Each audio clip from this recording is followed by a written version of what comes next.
So, what are you doing later? You know why you're here. We're making a zombie cake. We asked you guys what you wanted to see for Halloween, and 45,000 of you voted for a terrifying zombie. So technically this is your fault. My name is Lori and you are watching The Icing Artist. To make my cake, I am going to start off with a skull pan because this is going to give us our basic shape and then we can modify it. With 3D cakes like this, you really want a dense cake so that way it like holds the structure of everything. And to glue those two halves together, I glued it together with chocolate, and chocolate is now being called the magical cake glue because this holds cake together so well. When creating awkward shapes like this, it is going to be my go-to cake glue from now on. Once you have all of the chocolate smeared in there, you're just gonna kind of sandwich the two halves of this skull together. And then with all that excess chocolate that's squeezed out around, we actually want that because that's gonna help make a big seal. I'm just gonna use my spatula and really kind of smooth that joint out, and then you have a perfectly tight seal. While I had my melted chocolate out, I figured this was the perfect time to glue that skull right to my cake board, and I just kind of let that set for 5 minutes. No sticking it in the fridge for an hour waiting for things to chill, we're ready to go. Because I used a skull pan, it does present a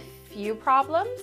One being that he doesn't have a nose, but no problem. We're gonna create one out of fondant. I just kind of molded it with my hands and smeared that into the cake. Now I want this zombie to look really decapitated, so his whole jaw is going to be kind of missing. But the other side, we need a cheek. It can't be caved in like that. So the same way I did the nose, I'm just going to fill in that cheek with a little bit of fondant. This head is pretty much the shape that I want it to go in. I'm just going to carve a little bit out of the mouth so I can have that kind of gum and teeth line, because I'm going to create those using fondant later. And of course, if you have not subscribed to this channel, hit that subscribe button down below before I stick my zombie on you. Now I'm ready to crumb coat him using some buttercream icing. I start crumb coating using my spatula and then quickly switch to a paintbrush just to get it into all those like creases and crevices of his face, which you can't really get into with a flat spatula. It doesn't really work. To help smooth out some of that buttercream, I just took a napkin, or you can use a paper towel, and I just kind of dabbed that on. It just smoothed it out a little bit. Now we are ready to cover our soon-to-be zombie in fondant. I just rolled out my fondant. I used kind of an ivory with a little bit of green into it to give it that really dead skin feel. Rolled that over my rolling pin and rolled that back over my cake. I just used my hands to really kind of smooth the back of the head first, so then I can really focus on the front. Once I was done, I moved really quickly because I really didn't want my fondant to dry out, and just push the fondant into all of its little facial features. All right, our zombie is missing an ear, so I'm going to attempt to create one using fondant. It didn't work out that well. The ear doesn't look as nice as I want it to look, so therefore this zombie is only gonna get one ear, and we're just gonna create a hole on the other side of his face. Now ears I might not be very good at, but I have gotten quite good at making eyeballs. To paint his eye, I started off by just brushing on some red, and I really wanted his eyes to look hazy, you know, like they're almost glazed over with madness. So I used a very, very pale blue and then just kind of painted a circle.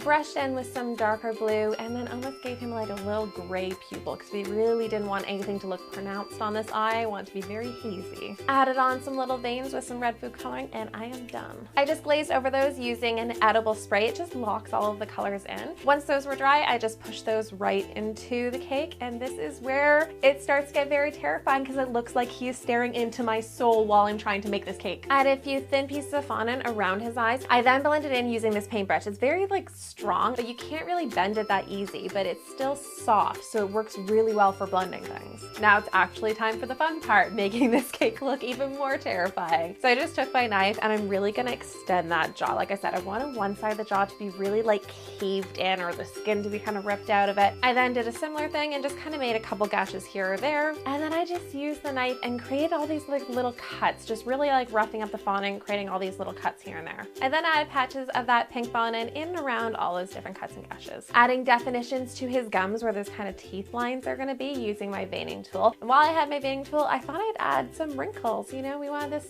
to look like he was kind of like an aged zombie. Now to create all of my colors and shading, I'm going to use my airbrush machine because that is going to be the easiest, fastest, coolest way to do this. I started off by layering it in lots of different colors. I used some like ivory and then a little bit of brown to it and then a little bit of black to that to make it more gray, and just kind of misted that over the cake, except where I knew I wanted to have some shadows where like his cheeks were or anything, I added a little bit darker color. But the part I love the most that makes this cake look so cool is those blue veins.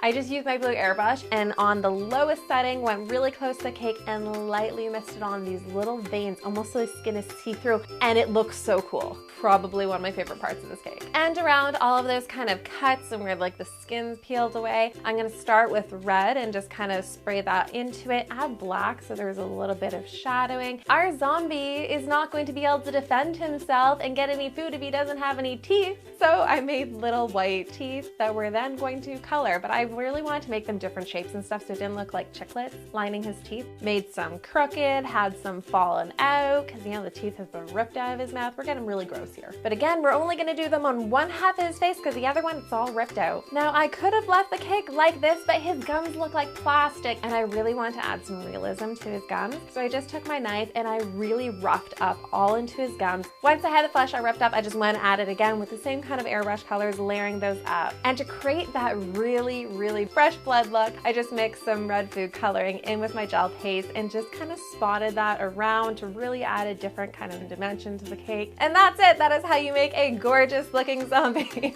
You guys wanted to see a terrifying, scary cake for Halloween, so I hope I met your guys' expectations with this, and he needs a name. So if you guys have a good name for this zombie, make sure to leave that down in the comment section below. And of course, guys, happy Halloween, and don't forget to come back here again next week so we can make something else into cake.